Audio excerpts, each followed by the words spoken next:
ऐसा प्रश्न जो है रेलवे और एसएससी में हमेशा भर भर के पूछता है।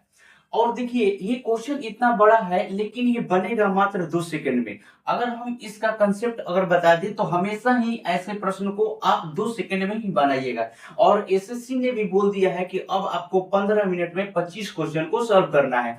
तो अगर हम इसमें ऐसा कंसेप्ट नहीं जान पाएंगे कि जो 2 सेकंड में हो सके, तो हम कभी भी इस टारगेट को पूरा नहीं कर पाएंगे कि 15 मिनट में 25 क्वेश्चन को हम टारगेट कर सके। तो देखिए इसमें आपको किस चीज पर फोकस करना है ये ध्यान दीजिएगा। तो देखिए शुरुआत में आपको जो बोला है कि यहाँ पर 80% पंजीकृत मतदाताओं, तो यहाँ पर पंजीकृत मतदाताओं को कहने का मतलब है कि यहाँ पर आपकी टोटल पंजीकृत मतदाताओं की बात कर रहा है। मतलब कि यहाँ पर टोटल पंजीकृत मतदाता के बारे में बोला है और लास्ट में भी वही बात बोला है कि कुल पंजीकृत मतदाता। इसका मतलब कि जो ये टोटल मतदाता है वो कहीं ना कहीं ऑप्शन में आपके है। ये जो टोटल मतदाता है कहीं ना कहीं आपके क्या है, ऑप्शन में। तो इस ऑप्शन से उठाकर अगर हम यहाँ पर रख दे और उसका हम 80% निकाले, तो 80% अगर आप निकालिएगा तो टोटल मतदाता के निकालिएगा। और वो टोटल मतदाता का जो ऑप्शन है कहीं पर भी दशमलव में नहीं दिया है, ये टोटल क्या दिया है, इंटीजर में दिया है। तो दशमलव में नहीं दिया है तो इसका मतलब कहीं ना कहीं ये जो है आपका 25 से जरूर कट जाएगा। 25 से क्या हो जाएगा, कट जाएगा।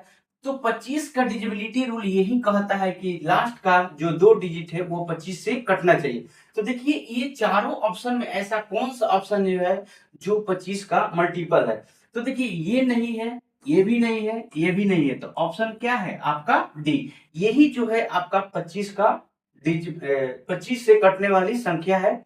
तो कहीं ना कहीं यही हमारा क्या है, आंसर है। तो ऐसे प्रश्न कभी भी पूछेगा तो आपको कहां फोकस करना है, फोकस करना है कि यहाँ शुरुआत में क्या दिया है और अंतिम में क्या दिया है। तो यहाँ पर भी टोटल पूछ रहा है, यहाँ पर भी टोटल पूछ रहा है, इसका मतलब कि टोटल क्या है, ऑप्शन में। और ऑप्शन वाले चीज को हम यहाँ पर रख देंगे, उसका 80% निकालेंगे, इसका मतलब कि वो जो है 80% से ये कहीं ना कहीं वो क्या हो जाएगा, कट जाएगा। इसलिए कट जाएगा क्योंकि ऑप्शन में आपका कहीं भी जो है अंक जो है आपको दशमलव में नहीं दिया है, इसलिए वो क्या होगा, जरूर कट जाएगा। चलिए इसी तरह से देखिए ये दूसरा क्वेश्चन, ये भी जो है आपका आरआरबी एनटीपीसी में पूछ चुका है। इसमें भी क्या कर रहा है कि यहाँ पर 87% जो है पंजीकृत मतदाता है। पंजीकृत मतलब टोटल मतदाता। और यहाँ पर भी पूछ रहा है कि टोटल कितने पंजीकृत मतदाता थे। इसका मतलब कि इसका वैल्यू जो है ऑप्शन में दिया है और ऑप्शन वाला वैल्यू को हम क्या कर देंगे, यहाँ पर रख देंगे। तो जब हम यहाँ पर रखेंगे तो 87% जो है हम क्या निकालेंगे, 87% जो है हम निकालेंगे टोटल पंजीकृत मतदाता का। तो इसमें ऐसा कौन सा ऑप्शन है जो ये 100 से क्या हो जाएगा, कट जाएगा। तो 100 से वही संख्या कटेगा जिसके लास्ट में क्या हो, 2 जीरो है। तो जो जीरो 2 जीरो किसमें है, ना इसमें है, ना इसमें है, ना इसमें है, आपका ऑप्शन क्या है, सी में है। इसका मतलब सी ही क्या है आपका आंसर है। तो आपको एग्जामिनर जो है ये नहीं कहता है ना कि आप इसको टोटल हल करें। इतना जब आप सोल्यूशन कीजिएगा तो आपको कहीं ना कहीं 1 से 1.5 मिनट लग ही जाएगा। लगभग कितना भी फास्ट कीजिएगा तो 1 मिनट तो जरूर ही लग जाएगा। लेकिन यहाँ पर अगर आपको याद रहेगा कि देखिए अगर आपको कंसेप्ट ये पता रहेगा कि यहाँ पर टोटल पूछ रहा है पंजीकृत मतदाता और यहाँ पर भी बोल रहा है, तो कहीं ना कहीं कि वो क्या होगा, 100 से कट जाएगा। ये दोनों सेम चीज पूछ रहा है तो आप कहीं ना कहीं आप एक ही सेकंड में इसको टिक कर देंगे। और एग्जामिनर में बोलता है कि आप केवल ऑप्शन को टिक करें, हमको सोल्यूशन से मतलब नहीं है कि आप कैसे सोल्यूशन किए या नहीं किए, आप कौन सा मेथड अप्लाई किए, क्या लॉजिक लगे, हमको उससे कोई मतलब नहीं है। चलिए अगला क्वेश्चन देखिए, ये भी जो है आपका रेलवे में ही पूछा है। और ये भी क्या है, कह रहा है कि एक आदमी अपनी मासिक वेतन का, तो कहने का मतलब कि उसका मासिक वेतन कितना होगा। और यहाँ पर भी पूछ रहा है कि उसका मासिक वेतन कितना होगा। तो ये मासिक वेतन जो है क्या है, आपके ऑप्शन में है। और ऑप्शन वाली चीज को हम क्या करेंगे, यहाँ पर रख देंगे। तो जैसे ही ऑप्शन वाली चीज को यहाँ पर रखेंगे वो क्या हो जाएगा, 76% जो है आपको निकालना होगा। आपको क्या, टोटल मासिक वेतन। तो मासिक वेतन जैसे रखिएगा तो ये क्या हो जाएगा, 19 बार में कटेगा और ये क्या हो जाएगा 25 में। तो इसका मतलब इस 25 से जो है ये कट जाएगा आपका मासिक वेतन। तो मासिक वेतन 25 से कट जाएगा, इसका मतलब वो मासिक वेतन 25 का डिजिबिलिटी होगा, कहीं ना कहीं 25 से कटने वाला होगा। तो 25 का डिजिबिलिटी यही कहता है कि लास्ट का 2 डिजिट 25 से कटना चाहिए। तो देखिए ना इसमें कट रहा है, ना इसमें कट रहा है, ना इसमें कट रहा है, ये ऑप्शन ए जो है यही केवल क्या है जो 25 से कट रहा है। तो हमारा आंसर क्या हो जाएगा, ऑप्शन ए। इसी प्रकार देखिए ये भी क्वेश्चन आरआरबी जेईई में पूछा है, सेम वही क्वेश्चन है आपका। यहाँ पर भी क्या कर रहा है, मासिक वेतन यहाँ पर देखिए कह रहा है कि एक व्यक्ति अपने मासिक वेतन का 76% अपने घर के किराए पर खर्च करता है, घर के किराए पर खर्च करता है। और फिर यहाँ पर कह रहा है कि मासिक वेतन बताइए। देखिए तो मासिक वेतन यही वाला मासिक वेतन यहाँ पर पूछ रहा है ना, यही वाला यहाँ पर पूछ रहा है, और ये वाला चीज क्या है आपके ऑप्शन में। तो ऑप्शन में है तो इसका मतलब कि 76% जो है आपका कहीं ना कहीं ऑप्शन वाले भाग को यहाँ पर रख देंगे। और ऑप्शन में कहीं दशमलव नहीं है, इसका मतलब 100 से क्या हो जाएगा, कट जाएगा। 100 से नहीं कटेगा तो यहाँ पर 25 से कटेगा आपका। तो 25 का डिजिबिलिटी क्या कहता है कि लास्ट का 2 डिजिट 25 से कटना चाहिए, जो कि यही जो है ऑप्शन क्या है 25 से कट रहा है। तो देखिए ये कॉन्सेप्ट आपका क्लियर हो गया होगा। देखिए इस प्रकार का क्वेश्चन देखिए कितना पूछा है एनटीपीसी, फिर ये पूछा है सेम टू सेम वहीं पर कह रहा है कि मासिक वेतन का 28% घर के किराए पर खर्च करता है। तो ये भर भर के ऐसा प्रश्न पूछा जाता है हमेशा, और यही मासिक वेतन यहाँ पर भी बोल दिया। तो आप अगर 28% निकालिएगा, आपको इतना सोल्यूशन करने की जरूरत नहीं है, आप इतना सोल्यूशन करने की आपको जरूरत नहीं है। अगर आप सोल्यूशन करना भी चाहते हैं तो कर सकते हैं, ऐसा कोई बात नहीं। आपको हम इसका मेथड भी बनाते हैं, अगर आपको ये याद नहीं रहेगा तो ये कैसे बनेगा। तो ध्यान दीजिएगा, कह रहे कि एक आदमी अपने वेतन का 28% घर के किराए पर खर्च कर दिया, और हर महीने इतना रुपए परिवहन पर, इतने रुपए किराए पर, और शेष इतना बचाता है। तो देखिए ये क्या कीजिए कि जो ये बचाया ये खर्च किया, मान लीजिए कि ये खर्च ही नहीं किया, ये खर्च नहीं किया और ये भी बचाया, मतलब कि ये तीनों को जोड़ दीजिए आपस में। तो तीनों को जो जोड़ दीजिएगा यहाँ पर आएगा, जो भी आएगा वो क्या हो जाएगा, 28% खर्च किया तो बचा कितना, जब तो 72%। ये क्या हो जाएगा आपका 28% खर्च कर दिया तो 72%, टोटल मासिक वेतन का क्या होगा 72% बचा दिया। तो टोटल बचत कितना होगा, आप इस तीनों को जोड़िएगा वही होगा आपका यहाँ पर, ठीक है। उसके बाद आप x का मान निकाल लीजिए, x का मान निकालिए 100 उधर जाएगा, ये 72 क्या हो जाएगा यहाँ पर आएगा। तो 72 जो होगा क्या होगा 9 से कटेगा, 9 का डिविजिबिलिटी होना चाहिए, इसका मतलब कि 9 से ये कटेगा, ठीक है, और 8 से भी कटे, तो इसको ऐसे हटा दीजिएगा तो आपका आंसर आ जाएगा। इतना कीजिएगा, ठीक है। ये टोटल तीनों जोड़कर आपको यहाँ पर रखना होगा और इसे भाग दे दीजिए, 100 से गुना कीजिए और 72 से भाग दीजिए, ठीक है। तो आपका आंसर बनेगा। अगर आप लॉन्ग मेथड से बनाएंगे तो ऐसे बनाएंगे, लेकिन शॉर्ट मेथड से बनाएंगे देखते ही देखते आंसर मरना होगा। तो कहीं ना कहीं आपका जो ये 28% है वो टोटल मासिक वेतन का है। तो टोटल मासिक वेतन का मतलब कि 28 ही कटाएंगे तो ये क्या हो जाएगा, ये 7 और ये कितना हो जाएगा 25। तो कहीं ना कहीं 25 का मल्टीपल ये जो है टोटल मासिक है। तो 25 का मल्टीपल कौन होगा, तो ऑप्शन नंबर क्या होगा आपका सी जो है आपका 25 का मल्टीपल है, ठीक है। चलिए अगला क्वेश्चन, ठीक है। अगला क्वेश्चन ये जो है एनटीपीसी 2026 में पूछा है, और ये भी देखिए कह रहा है कि दो उम्मीदवारों के बीच पंजीकृत मतदाता। तो देखिए यहाँ पर जो है कुल पंजीकृत मतदाता का, और यहाँ पर भी कुल पंजीकृत मतदाता पूछा है, मतलब कि ये वाला चीज जो है यहाँ पर है, ये वाला चीज यहाँ पर है, और ये वाला चीज जो है ऑप्शन में है, ऑप्शन में है। और यहाँ पर 86% का रहा है, 86%।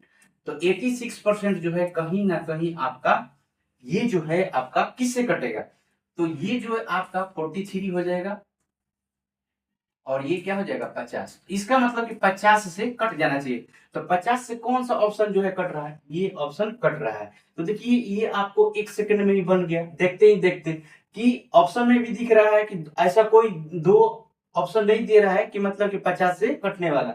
अगर कटने वाला होता तो हम देखते, लेकिन ऐसा दिया नहीं है। वो भी जानता है कि हमको 15 मिनट में आपसे 25 क्वेश्चन सॉल्व कराने हैं। तो कैसे कराने हैं, वो इस मेथड से कराना। वो चाहता है कि आप यहाँ पर कुछ समझे, लॉजिक लगाए, ठीक है। वो समझने की बात बोल रहा है, तो आप समझिए यहाँ पर कि यहाँ और यहाँ दोनों क्या है, मैच कर रहा है। तो कहीं ना कहीं आपका लॉजिक यहाँ पर ये लगेगा। चलिए अगला क्वेश्चन देखते हैं।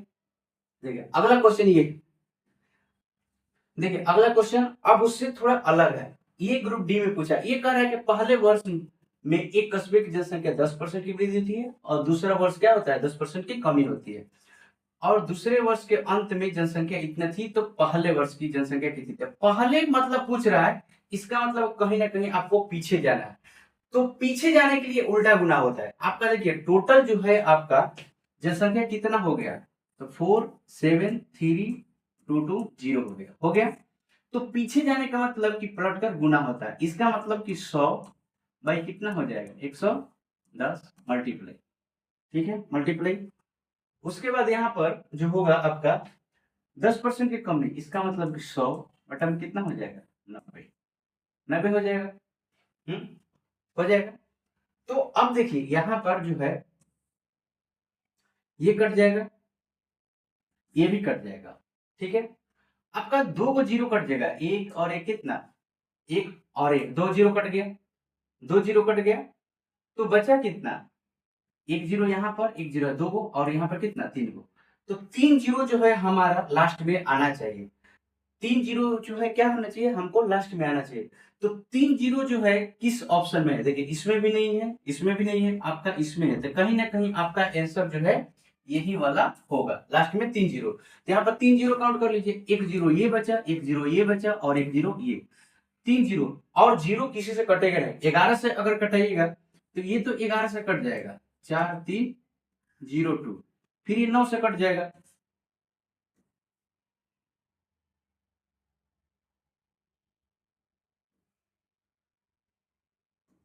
ये कट गया, इतना बार कट गया, और 3 को 0 आपका क्या हो गया, यहाँ पर बच गया।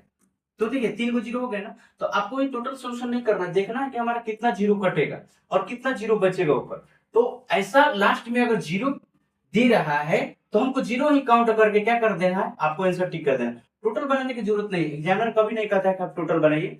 आप लॉजिक लगाइए, आप कौन सा मेथड लगाकर इसको शॉर्ट में कर सकते हैं। हमें आपसे चाहिए 15 मिनट में 25 क्वेश्चन। ठीक है, चलिए नेक्स्ट। देखिए ये भी ऐसे ही सेम है, कह रहा है कि एक कस्बे की वर्तमान जनसंख्या, अब ये वर्तमान दे दिया है और आगे जाने की बात कर रहा है। तो आगे आप कब जाइएगा, जब सीधा गुना कीजिएगा। सीधा आगे जाने के लिए आपको सीधा चलना पड़ता है, और पीछे जाने के लिए आपको मुड़ना पड़ता है, पलटना पड़ता है। तो इसलिए हमने उस समय इसके पीछे वाला क्वेश्चन में हमने क्या किया था कि पीछे का पूछ रहा है, तो पीछे का पूछ रहा था तो हमने क्या कर दिया था, पलट दिया था। ये पीछे का पूछ रहा था ना, तो हमने पलट दिया। पीछे जाना होगा, अब आगे जा रहा है तो सीधा जाएंगे, और पीछे जाना होगा तो पलट के जाएंगे। तो इसलिए हमने इसको पलट के गुना किया था। कभी भी आप याद रखिएगा कि पीछे का बात पूछेगा तो आपको पलट के गुना करना है, आगे के बाद पूछेगा तो आपको सीधा गुना करना है। तो यहाँ पर देखिए अब सीधा गुना होगा, आगे की पूछ रहा है। अब यहाँ पर क्या है कि 12% की वृद्धि और 7% की मृत्यु। तो मतलब कि 12 माइनस 7 इक्वल टू कितना, 5% की वृद्धि हो रही है, 5% की वृद्धि हो रही है। तो 5% का मतलब कि 105 बटा में क्या हो जाएगा आपका 100। तो ये दो कितने वर्ष के लिए पूछ रहा है, 3 वर्ष के लिए, 3 वर्ष के लिए। तो 105 बटा में 100, और फिर 105 बटा में 100। ठीक है, अब ध्यान दीजिएगा इसमें, यहां पर आप मल्टीपल देखिए कि मल्टीपल क्या है। अगर 0 की बात करें तो यहाँ पर 4 0 है, तो यह 4 0 से 4 0 तो कैंसिल हो जाएगा। ठीक है, 4 0 से 4 0 कैंसिल हो जाएगा। अब यहाँ पर ऐसे ना कर कर आपको 5% की वृद्धि हो रही है, तो आप ऐसा कीजिए, 5% की वृद्धि मतलब कि कितना हो जाएगा, 1/20। इसका मतलब कि 21/20 हो जाएगा, मल्टीप्लाई 21/20, और 21 बटा में क्या हो जाएगा, 20 हो जाएगा। ठीक, अब यहाँ पर 3 0 बचेगा, 1 2 3, तो 3 0 तो कैंसिल हो जाएगा, 1 0 बचेगा, 1 0 बचेगा आपका, 3 0 तो कैंसिल हो गया। ठीक, अब यहाँ पर ये देखिए कि यहाँ पर भी 3 है, 7 × 3, यहाँ पर भी 7 × 3 है, और यहाँ पर भी 7 गुना क्या है, 3। तो कहीं ना कहीं ये जो है 9 का मल्टीपल होगा, 9 का क्या होगा, मल्टीपल। इसलिए कि 3 इसमें भी, 3 इसमें भी, 3 का 9, 9। तो ऑप्शन जो होगा 9 का मल्टीपल में आएगा। अगर जो ऑप्शन 9 का मल्टीपल में है वो वही आंसर होगा, नहीं तो अगर दो ऑप्शन 9 का मल्टीपल में होगा तो हम आगे चेक करेंगे, लेकिन ऐसा कभी होता नहीं। ठीक है, तो यहाँ पर 9 का मल्टीपल आप चेक कीजिए, आपका आंसर आ जाएगा। जैसे ये देखिए 9 का ये मल्टीपल है, तो ये 9 का मल्टीपल, ये आंसर हो सकता है। आगे चेक करते हैं, ये 9 कट गया, और 7 3 10 1 18, ये भी हो जाएगा मल्टीपल। ठीक है, ये भी है। लेकिन अब यहाँ पर देखना है कि ये 2 0 है, और यहाँ पर कितना, एक ही 0 बच रहा है। इसका मतलब कि ये वाला जो है ऑप्शन नहीं होगा। ये वाला होने की संभावना है। आगे चेक करते हैं, यहाँ पर देखिए ये 3 जीरो है तो ये भी नहीं होगा, आपका ये भी नहीं होगा। इसमें चेक करते हैं तो ये तो 9 हो जाएगा, और 3 3 6 8 14 कितना हो जाएगा 14, तो ये भी नहीं होगा। तो ऑप्शन कौन सा होगा आपका? ऑप्शन नंबर क्या हो जाएगा? सी होगा। देखिए 9 से ये भी कट रहा था, 9 से ये भी कट रहा था, लेकिन हमको यहाँ पे ध्यान है कि एक ही जीरो बचा था और इसमें तो 2 जीरो है, लास्ट में 2 जीरो, तो ये नहीं होगा, यही होगा। तो आपको पूरा मल्टीप्लाई करने की जरूरत नहीं है, आपको देख लेना है यहाँ पर मल्टीपल और डिजिबिलिटी पर आपको आधारित जो है ये सभी प्रश्न पूछे जाते हैं। अगर ये कंसेप्ट आपको पता होगा कि हम मल्टीपल से कैसे ऑप्शन को चेक कर सकते हैं, तो कोई भी मैथ हो आप सेकंडों में इसको बना सकते हैं और आसानी से बना सकते हैं। जैसे अब अगला क्वेश्चन देखिए, इसको ध्यान दीजिए। यहाँ पर कह रहा है कि एक कस्बे की जनसंख्या जो है वर्ष से 1921 में इतना थी, ठीक है। उसके बाद कह रहा है कि यदि 2 लगातार दशकों में इसकी, तो 2 कह रहा है ना, तो 2 वर्ष बाद आगे की बात पूछ रहा है। तो आगे की बात पूछ रहा है, इसका मतलब कि आपको आगे सीधा गुना करना पड़ेगा। आपको कितना? सीधा गुना करना पड़ेगा। कह रहा है 50% की वृद्धि, तो 50% की वृद्धि मतलब कि 3/2 क्या होना चाहिए? 2 होना चाहिए, 3/2 होना चाहिए। तो 3/2 का मतलब कि 3/2 मल्टीप्लाई 3 कितना? 2। 50% वृद्धि, इसका मतलब कि 150 बटा में क्या हो जाएगा आपका 100। ये कट गया, 5 से 3 और 5 से 2, इसका मतलब 3/2। तो 3/2 से गुना कर रहे हैं तो देख रहे हैं कि यहाँ पर 9 है। तो 9 का मल्टीपल अगर आ गया तो हमको खुशी की बात है। हम ऑप्शन चेक कर लेते हैं कि कौन जो है 9 के मल्टीपल में है, 9 के मल्टीपल में। और ये जो है आपका 2 दूनी 4, 4 से मतलब ये 100 है ना, तो 4 से कटेगा 25 बार में। तो यहाँ पर कहीं ना कहीं 25 का अगर मल्टीपल मिल जाएगा तो 9 से चेक करने की जरूरत नहीं है, ठीक है। तो 25 का मल्टीपल ये नहीं है, ये भी नहीं है, देखिए ये भी नहीं है। तो कहीं ना कहीं आपका बी ऑप्शन जो है 25 का मल्टीपल में है। और ये 9 का भी मल्टीपल में है, देख लीजिए। यहां से यहां क्या होगा, 7 2 9 कट गया, 7 7 14, 14 5 क्या हो जाएगा 19, और 19 8 कितना हो जाएगा आपका 27। यहाँ पर 9 का भी मल्टीपल है और ये क्या है 25 का भी मल्टीपल है। तो इस प्रकार के क्वेश्चन को आप बहुत ही आसानी से बना सकते हैं, कैसे? मल्टीपल मेथड से और डिविजिबिलिटी रूल के आधार पर। तो हमने जो लेटेस्ट एग्जाम में प्रश्न पूछा है इस प्रकार के, और आगे भी ऐसा पूछता ही रहेगा। ऐसा नहीं कि ये नहीं पूछेगा, इसलिए कि ये हमारे सिलेबस का हिस्सा है, तो आगे भी पूछेगा। तो इसको बहुत ही अच्छा से समझ लीजिएगा और इससे भी अच्छा अच्छा कंसेप्ट बताएंगे, ठीक है। तो अगर आप हमारे चैनल पर पहली बार है तो मेरे चैनल को जरूर सब्सक्राइब कीजिएगा और मेरे फेसबुक पेज को फॉलो जरूर कीजिएगा। मिलते हैं अगले वीडियो में। जय हिंद।